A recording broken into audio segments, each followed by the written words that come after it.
Olá jovens, professor Fábio Cordeiro falando. Continuando aqui nosso tema de fisiologia renal, nós vamos falar agora sobre as análises clínicas, envolvendo aqui os indicadores renais de um bom funcionamento aí dos rins. Bom, nós temos que os rins, conforme nós já vimos na outra aula, eles têm uma função aí de excreção da urina, e nessa excreção vai sair muita coisa que não vai ser usada pelo corpo. E nas análises clínicas, nós temos alguns parâmetros que mostram a saúde do rim. Um deles são ureia, creatinina e ácido úrico. Então são produtos indesejáveis no metabolismo, e nos testes de análises clínicas nós medimos esses componentes aqui na urina. E no sangue também, a depender do teste que nós estamos fazendo. Existe um conceito bastante importante, que é o conceito de depuração. Veja, como podemos estimar a taxa de filtração glomerular usando uma substância dissolvida no sangue?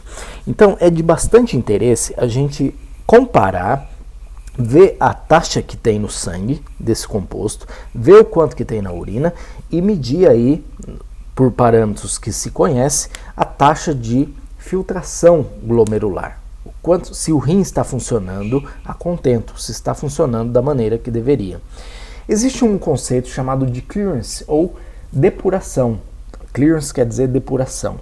Então você tem o clearance da substância X multiplicado pela concentração no plasma, tá, no sangue dessa substância X. Então, a depuração dessa substância vezes a concentração no plasma dessa substância vai ser exatamente igual ao volume urinário, o quanto essa pessoa está urinando, vezes a concentração urinária dessa substância. Agora, o que eu quero fazer é isolar o clearance desse lado da equação. O que eu faço? Então, eu mantenho o clearance desse lado e o que eu faço é mandar essa concentração plasmática para o outro lado, dividindo. Então, matematicamente, eu estou dividindo os dois lados da equação pela concentração plasmática.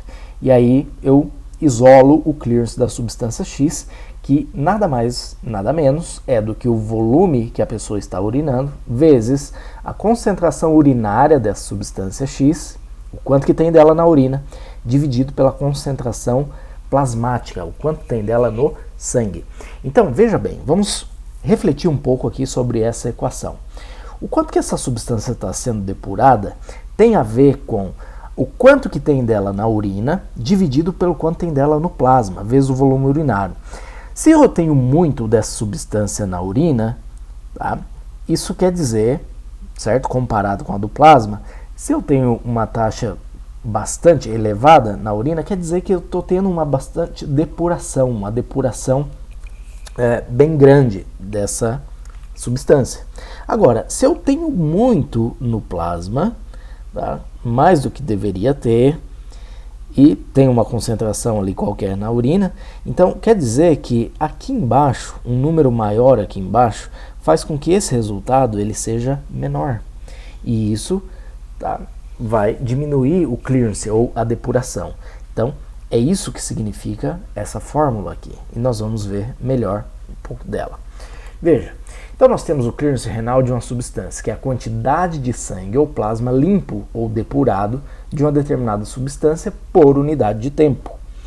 Então, esse clearance, essa depuração, né, vai ser igual à quantidade, a concentração dessa substância na urina, vezes o volume de urina por unidade de tempo, tá, ml por minuto, dividido pela concentração dessa substância no sangue. Então, essa é a nossa fórmula que nós vamos usar, tá? A fórmula que nós já tínhamos mostrado ali, só mostrando ela de outra forma.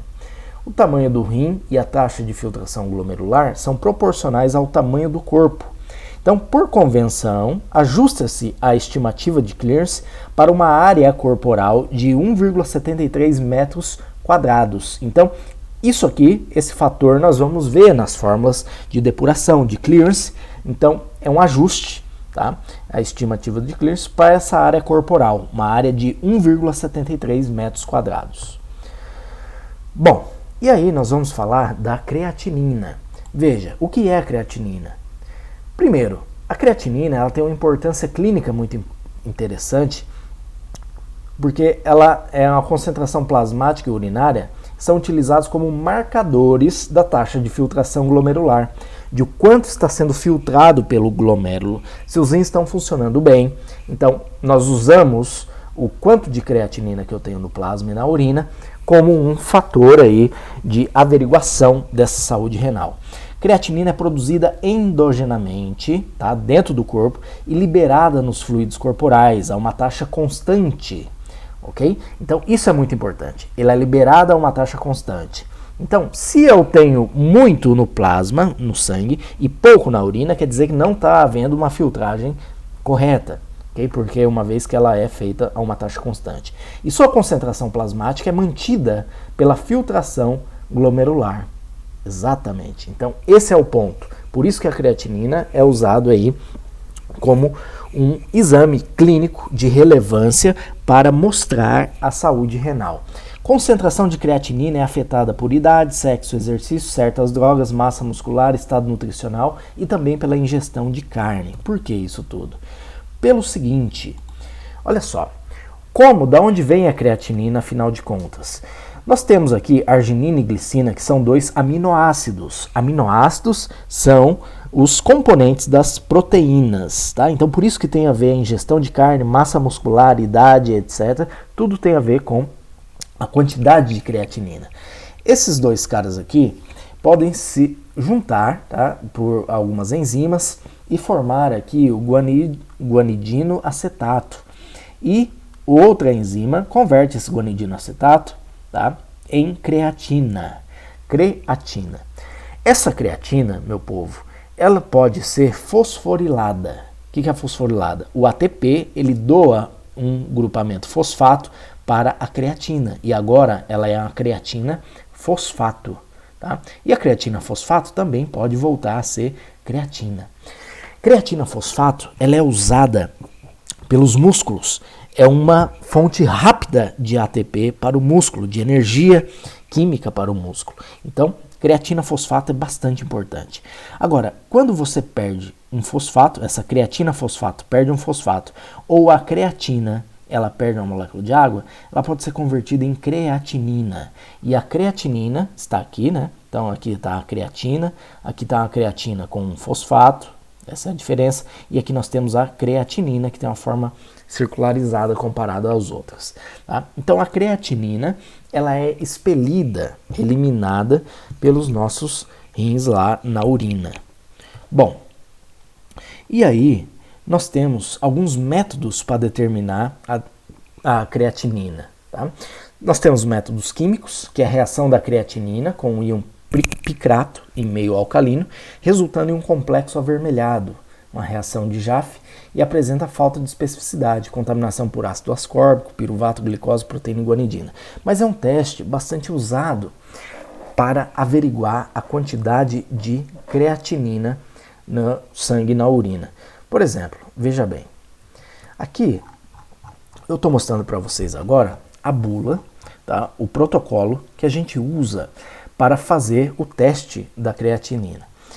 Olha só, o princípio é o seguinte, a creatina ela reage com o picrato alcalino, formando um complexo de cor vermelha. A quantidade da cor formada é proporcional à concentração de creatinina, não corrigida na amostra. Já nós vamos ver. Então, quanto mais creatinina eu tenho, mais ele se complexa aqui com o picrato alcalino e vira o picrato de creatinina. E esse cara aqui, ele forma essa cor avermelhada, um complexo de cor avermelhada, tá certo? Bom, isso aqui é uma reação que a gente chama de ponto final. Veja, o que tem nesse teste aqui? Nós temos o hidróxido de sódio, por isso que é uma reação que vai acontecer em meio alcalino, tá? Picrato alcalino. Então, hidróxido de sódio, 200 milimols por litro. Nós temos o ácido pícrico, tá? E nós temos também uma solução padrão, a solução que eu vou comparar, usar para fazer a comparação, que tem a creatinina em 4 miligramas por decilitro. Bom, e nós temos também o ferrocianeto.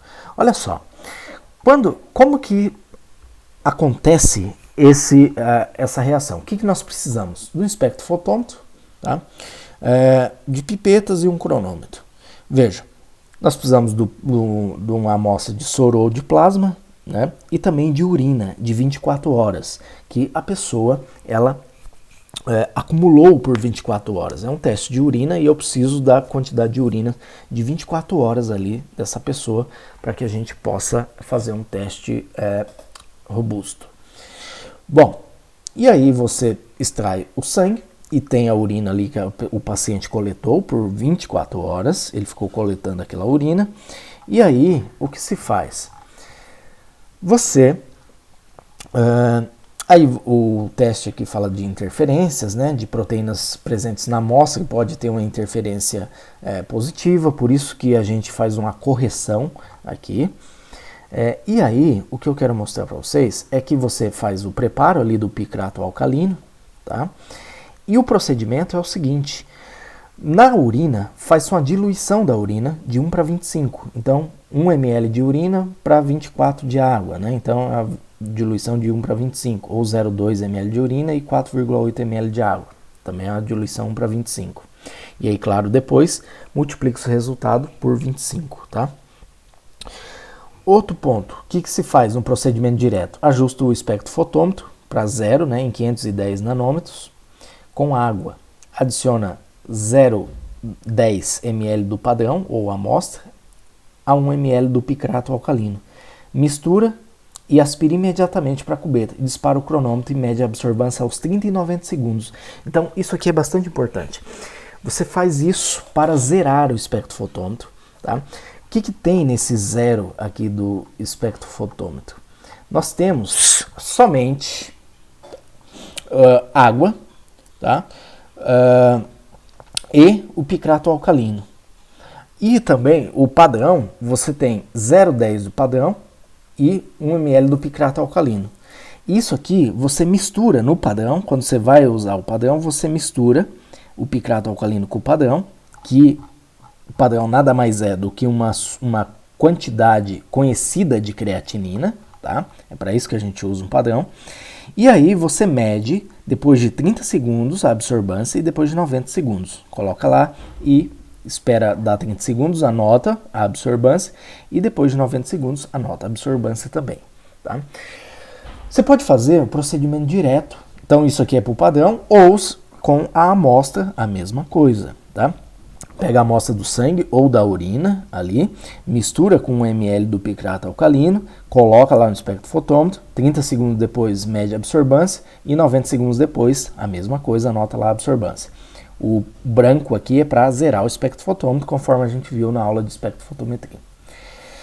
Ou você pode também fazer um procedimento com desproteinização. E aí não se usa o procedimento direto. Você faz uma centrifugação aqui, acerta o zero e tal.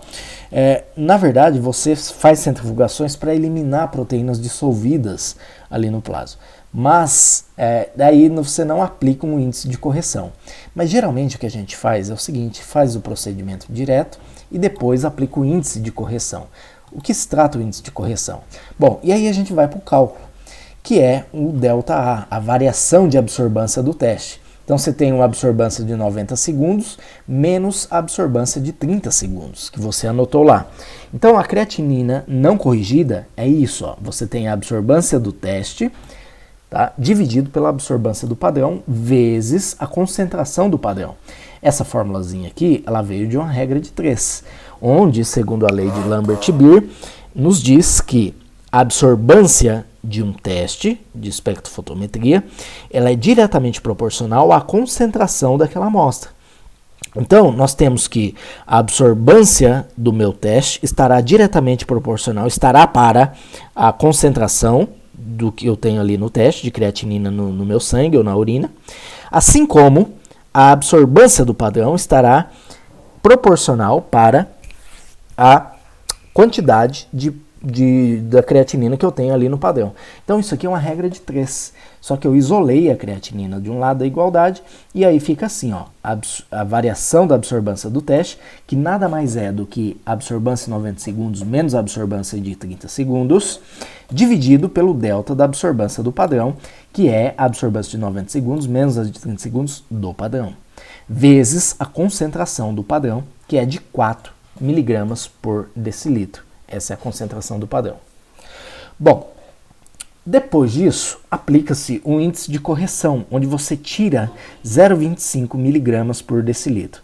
Olha só, vamos ver um exemplo aqui que fica bem mais simples. Ó. Imagine que eu tenha extraído lá o plasma, o sangue ou o soro, o soro ou plasma do paciente, e eu tenha feito essa medição em 30 e 90 segundos.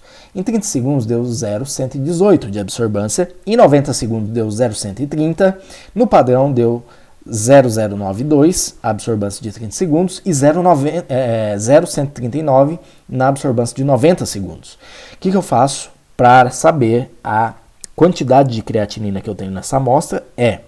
Eu pego lá a absorvância de 90 do teste menos a absorvância de 30 dividido, tá? Isso aqui do meu teste, o delta da absorvância do padrão, que é 90, o 0,139, menos o 0,092, que está aqui em cima. Tudo isso, essa razão aqui, multiplicada por 4, que é a quantidade de creatinina no padrão. Isso aqui ó, já vai me dar em miligrama por decilitro, e deu 1,02. Só que ela não está corrigida, porque eu não fiz a centrifugação para tirar as possíveis proteínas que pudessem interferir ali no plasma. Só que agora eu venho aqui, para que ela seja corrigida, eu pego esse número que eu obtive aqui e retiro 0,25 dele. E deu 0,77 miligramas por decilitro. Tá? Então, tá aqui no plasma, tá certo? É assim que se faz isso aqui do plasma, tá? Se eu tivesse comentado a urina, estava errado. Isso aqui é para o plasma. Agora, a creatinina urinária, nós fazemos o seguinte. Nós temos aqui a creatinina urinária, miligramas por 24 horas. Onde eu pego a creatinina urinária, eu meço a quantidade de creatinina na urina que eu diluí 1:25, tá certo? Divido aqui por 100 e multiplico pelo volume em ml por 24 horas, tá? E aí eu tenho a miligrama de creatinina urinária em 24 horas.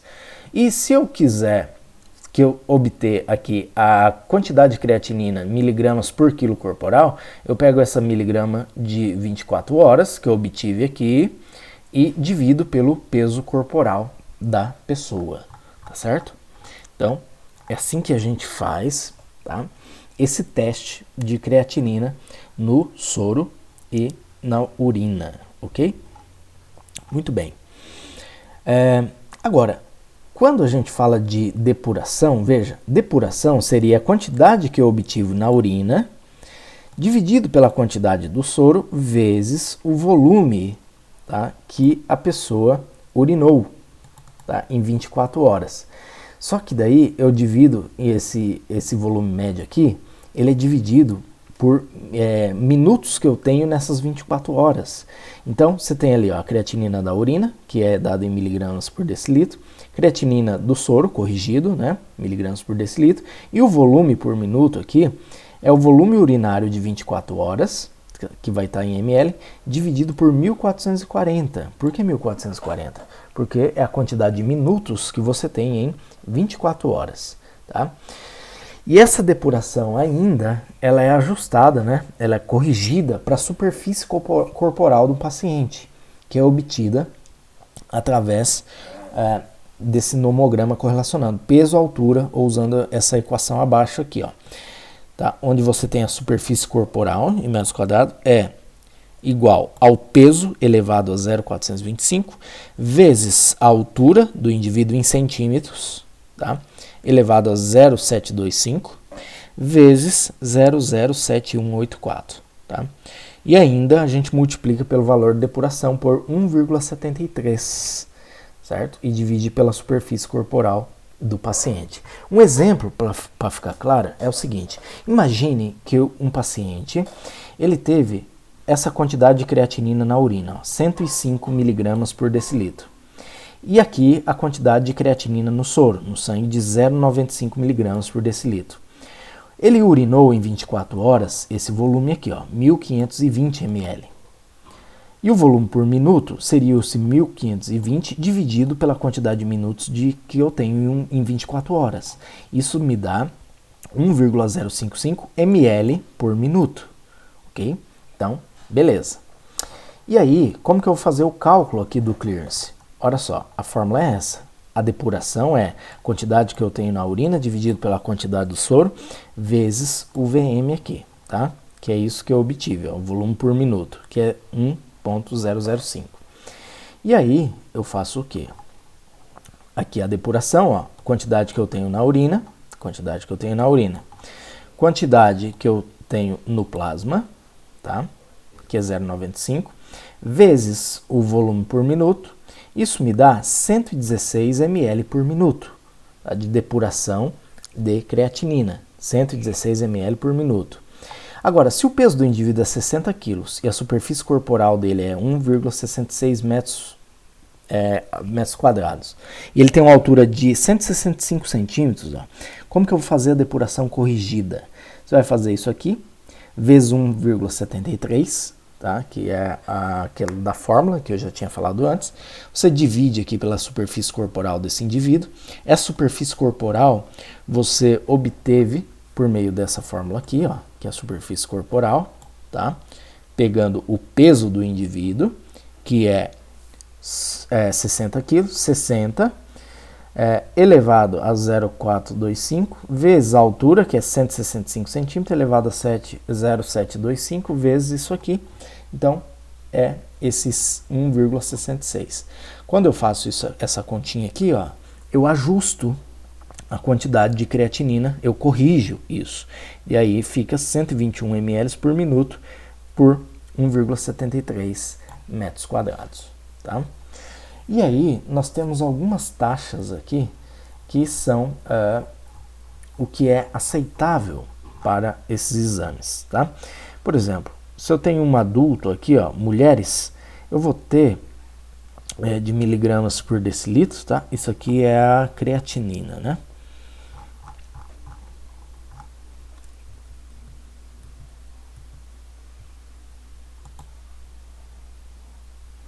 Que é a quantidade de creatinina no sangue, né, no plasma, então em miligramas por decilitro de sangue.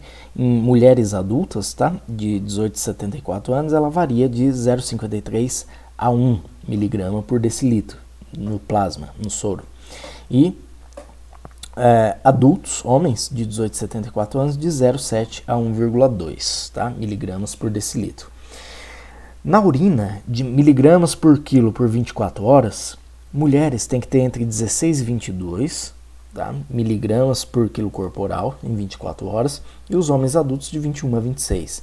E a depuração da creatinina, olha só, ml por minuto por 1,73 metros quadrados, em adulto mulheres de 88 a 128, em homens de 97 a 137.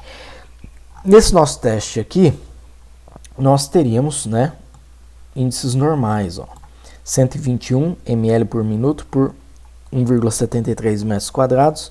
Então, na depuração aqui, se fosse homem ou mulher, nós teríamos aí dentro dos intervalos estabelecidos aí normais, tá? Muito bem, então é assim que se faz um teste, né? Usando esse método aqui do picrato alcalino, tá certo? Muito bem.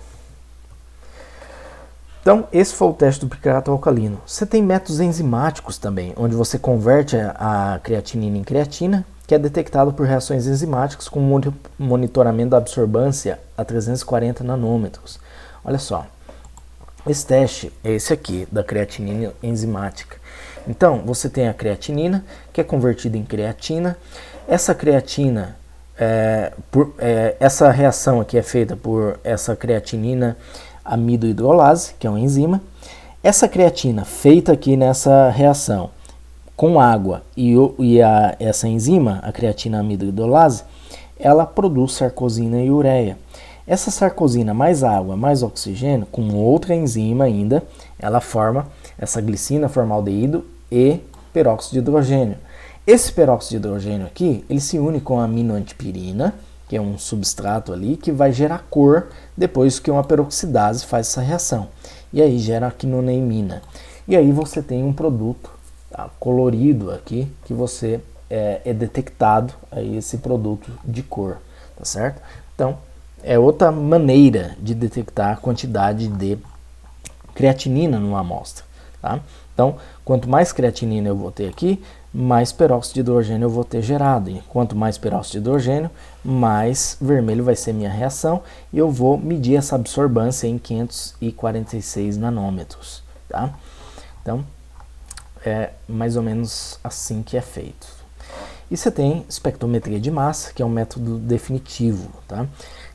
E aí, claro que o aparelho é muito mais caro, né? E é um processo mais confiável também. Mas geralmente em exames laboratoriais nós usamos esses métodos aqui, o método químico ou enzimático. Bom, e aí nós falamos um pouquinho da depuração da creatinina, né? E aí você tem a coleta da urina de 24 horas, o sangue também, e aí a gente mede, né? Faz o cálculo aqui dessa depuração, que como eu já mostrei para vocês, é a quantidade de urina no sangue, né? De 24 horas, desculpa, na urina de 24 horas, dividido pela quantidade de urina de creatinina no plasma ou no soro, ok? Corrigido, né? E aí a gente faz o teste aí da depuração. E aqui, outro exemplozinho, olha só. Imagine que o indivíduo tenha 62 mg por ml na urina, aí vezes aqui o volume médio, né?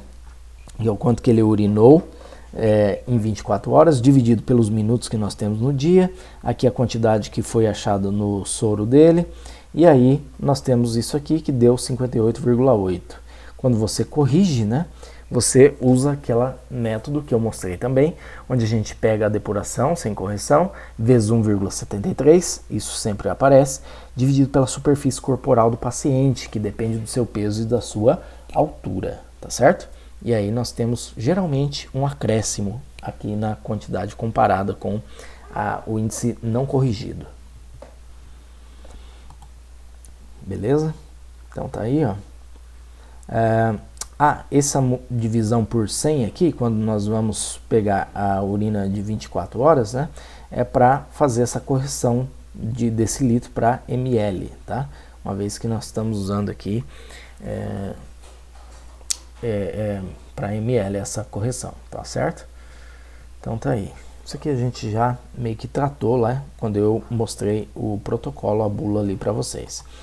E aí, quando você tem o significado clínico da creatinina, muita creatinina, né, um aumento, você pode ter azotemia pré-renal ou pós-renal, tá certo? Ou seja, o rim não está filtrando direito, tá? Você pode ter dano em função renal ou alguma doença muscular, ou ainda dietas, a pessoa estar comendo muita proteína, então isso explica esses índices de creatinina, uma vez que ela tem a ver também com isso.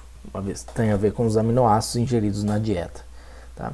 E a diminuição de creatinina pode ter a ver com a gestação também. Isso aqui é acompanhado de uma diminuição na creatinina quando a pessoa está em gestação. Muito bem, então esse foi a creatinina. Vamos falar um pouquinho da ureia. Veja bem, ureia é o principal produto metabólico nitrogenado do catabolismo proteico em humanos. Então, 75% do nitrogênio proteico ele vai ser excretado. Mais de 90% da ureia é excretado através dos rins. E a doença renal é associada ao acúmulo de ureia no sangue. Tá?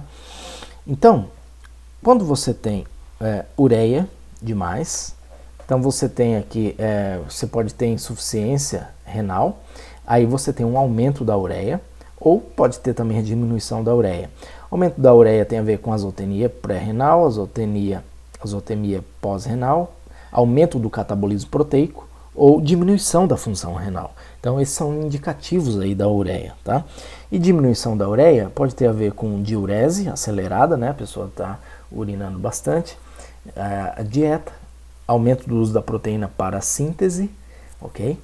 Lesão hepática ou síndrome nefrótica, tá? Então, a ureia ela tem uma importância clínica, vários fatores extra-renais influenciam na concentração de ureia, limitando sua validade como um teste da função renal. Então, se eu olhar aqui, veja, olha o quanto de coisa que eu posso concluir do aumento ou da diminuição de ureia. Então, ela não é um bom sinalizador da função renal de uma pessoa, tá? Então, você pode ter vários outros fatores influenciando nisso, Tá? Então, uma dieta rica em proteína, catabolismo elevado, reabsorção de proteína sanguínea após hemorragia, enfim, você tem muitas coisas aqui, o que faz da ureia um indicador pobre da insuficiência renal. Muito bem. E aqui, olha só, como que a gente mede a quantidade de ureia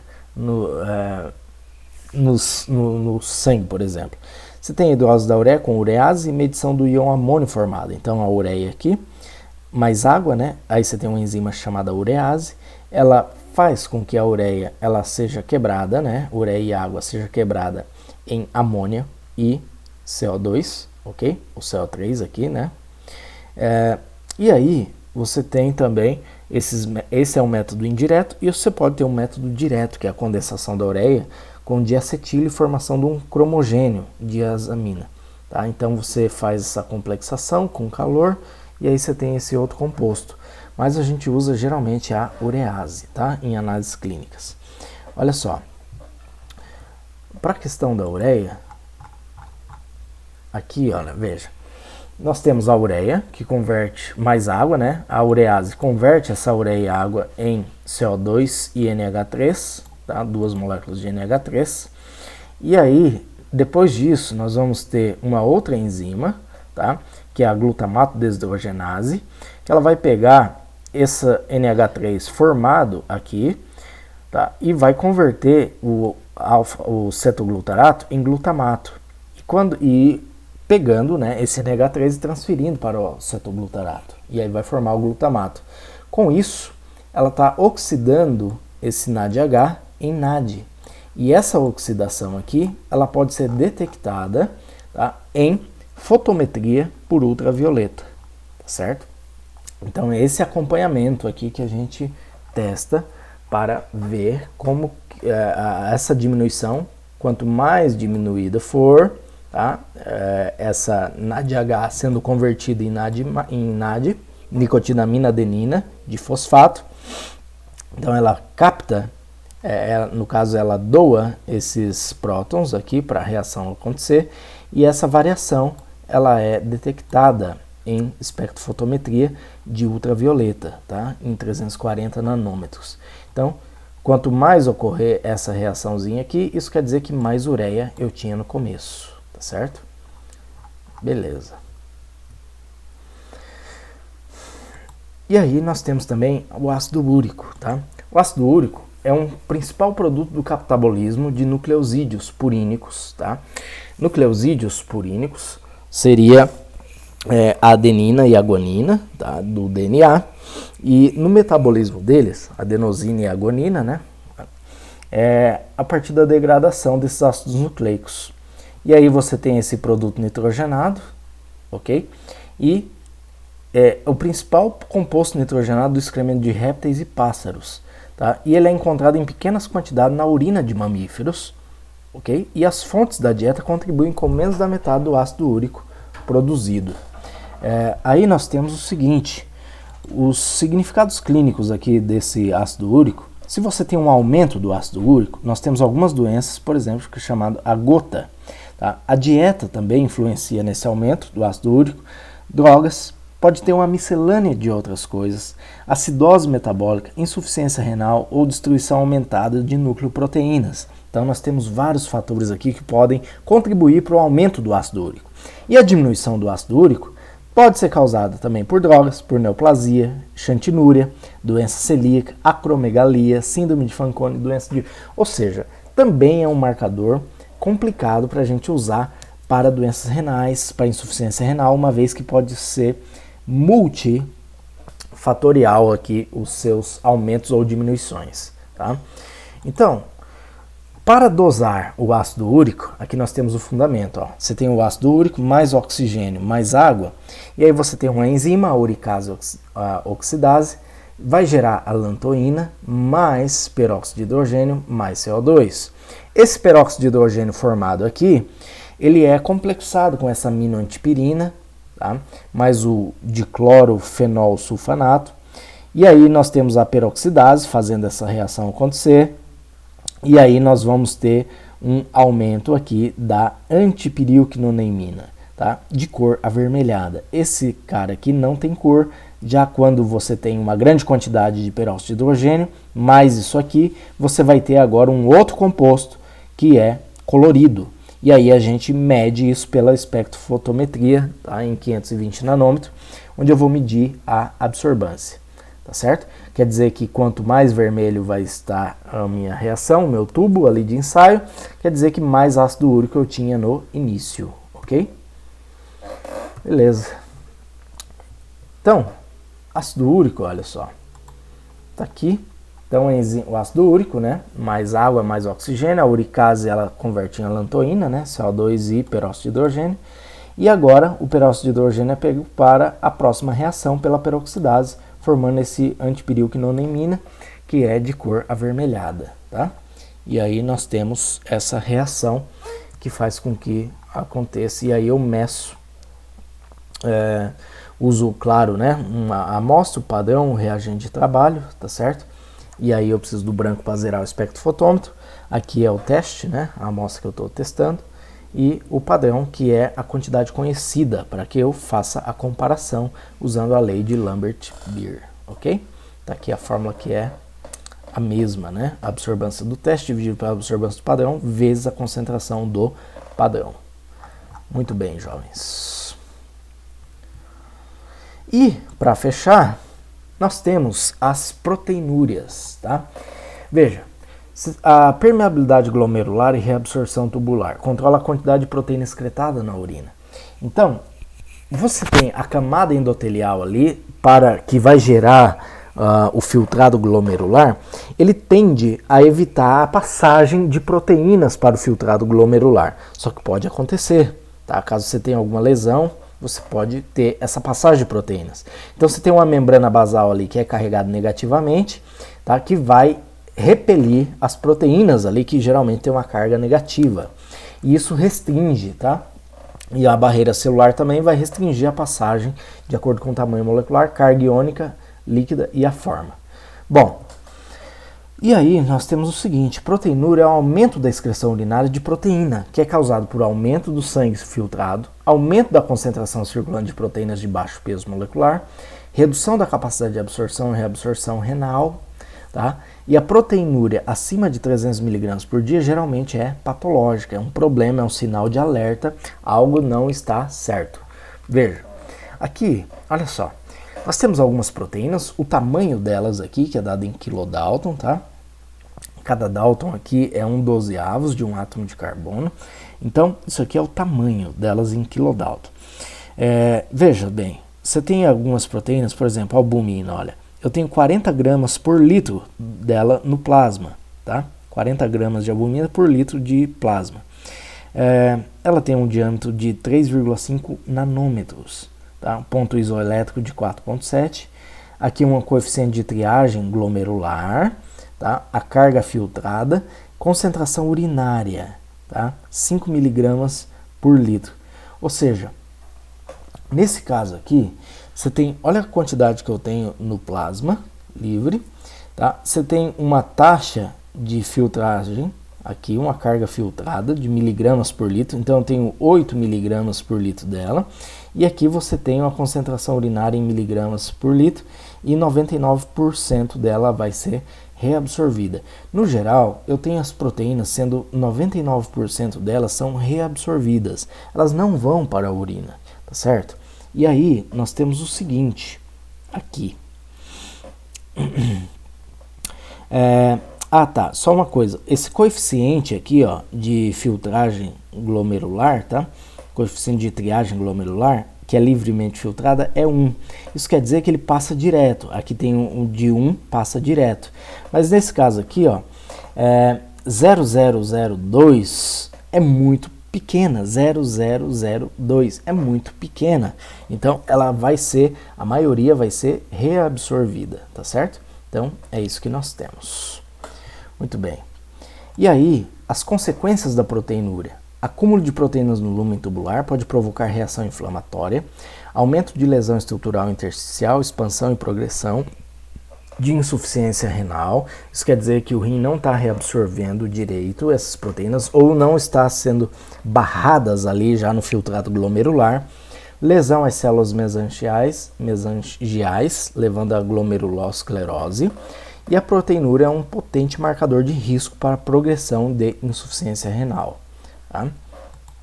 Então você tem alguns tipos, né, de proteinúria: a glomerular, que a proteína urinária é geralmente albumina, e é o tipo mais grave de proteinúria, caracterizado pelo aumento de permeabilidade glomerular. Então está passando pelo glomérulo, tá certo? O glomérulo não está sendo hábil em impedir a passagem ali dessas proteínas. Proteinúria funcional, a forma de proteinúria glomerular causada por mudança do fluxo sanguíneo através dos glomérulos, está associada a exercício, febre, frio, insuficiência cardíaca, hipertensão, aterosclerose, ou seja, outros fatores, tá? A tubular, proteínas urinárias geralmente são proteínas de baixo peso molecular, de sobrecarga e pós-renal. Tá, enfim, tá? Isso aqui, como que a gente determina a quantidade de proteína total na urina? Então você coleta por um período de tempo, né? 4, 8, 12 horas para monitoramento, 24 horas a maioria dos casos é a amostra de primeira urina do dia.